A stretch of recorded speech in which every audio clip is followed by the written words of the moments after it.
Les tatouages sont plus populaires que jamais.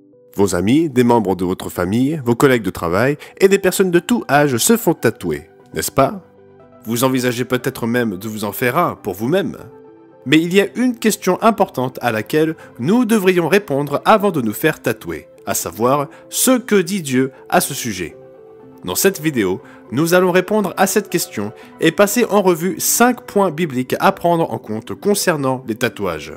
Mais avant d'entrer dans le vif du sujet, si vous êtes nouveau sur cette chaîne, sachez que nous réalisons ces vidéos pour expliquer des sujets bibliques d'une manière facile à comprendre. La Bible est le fondement de la vérité et chacun d'entre nous peut en bénéficier. Alors donnez-nous un like et aidez-nous à faire passer le message. Point numéro 1. La loi de Dieu interdit les tatouages. Lorsque Dieu conclut son alliance avec la nation d'Israël, il lui donna ses commandements et ses lois. En suivant ces lois, son peuple devenu une nation devait servir d'exemple au reste du monde. L'une des lois que Dieu ordonna fut la suivante. Et vous ne ferez point d'incision dans votre chair pour un mort, et vous ne ferez pas de tatouage. Moi, je suis l'Éternel. La coutume du tatouage était quelque chose à laquelle les nations païennes autour d'Israël s'adonnaient. Mais Dieu ordonna clairement à son peuple de ne pas adopter ces coutumes. Il est important de se rappeler que les lois divines déterminent ce qui constitue une transgression et ce qui ne constitue pas un péché. Ces lois distinguent ce qui est saint de ce qui est profane et ce qui est pur de ce qui est impur. Dieu déclara que le tatouage était une pratique impie et pécherait ce que son peuple devait éviter. Et même si cette loi fut donnée à l'ancienne nation d'Israël sous l'ancienne alliance, elle révèle le point de vue de Dieu sur la question.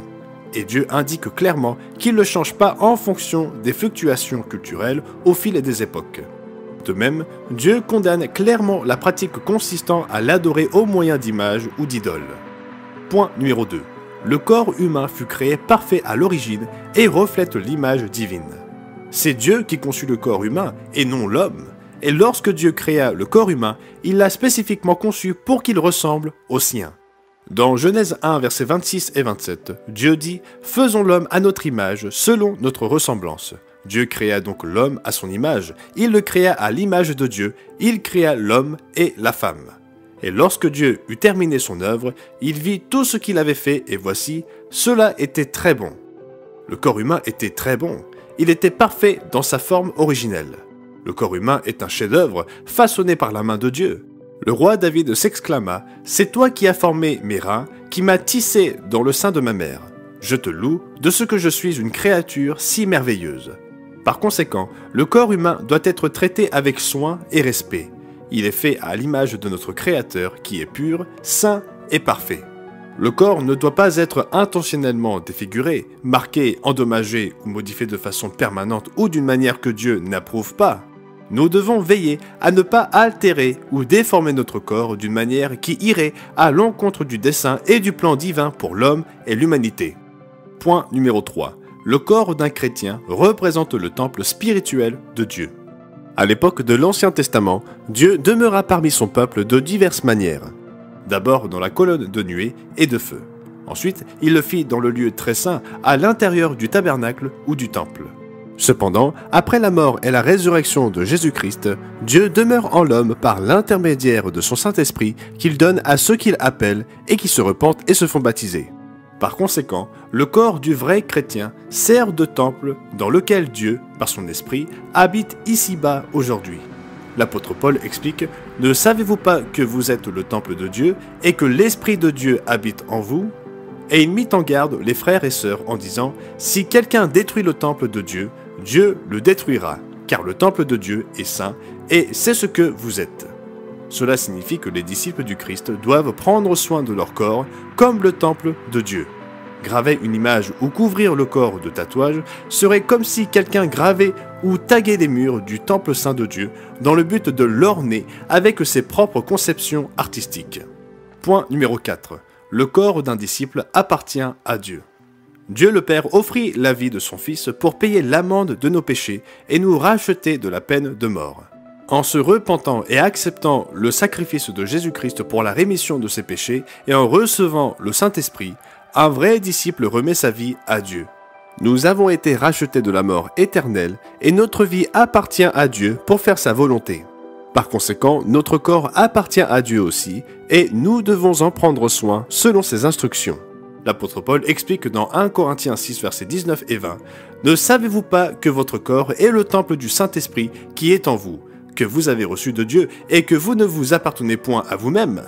Car vous avez été rachetés à un grand prix. Glorifiez donc Dieu dans votre corps et dans votre esprit qui appartiennent à Dieu. » Le corps d'un disciple doit être utilisé pour glorifier Dieu. Plutôt que d'exhiber des parties corporelles pour attirer l'attention par le tatouage, Dieu veut que son peuple s'habille modestement et ne pas en faire étalage. Et bien que la présentation extérieure ait de l'importance pour Dieu, ce qui est plus important, c'est la manière dont un disciple le glorifie dans la vie qu'il mène.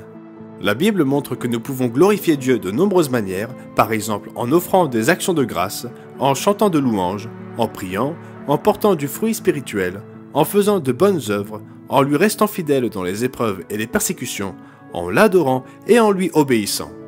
Dieu n'enseigne pas que les chrétiens doivent chercher à le glorifier par un quelconque type d'art corporel ou de mutilation. Point numéro 5. Dieu veut que son peuple soit différent du monde. Les tatouages ne sont pas nouveaux.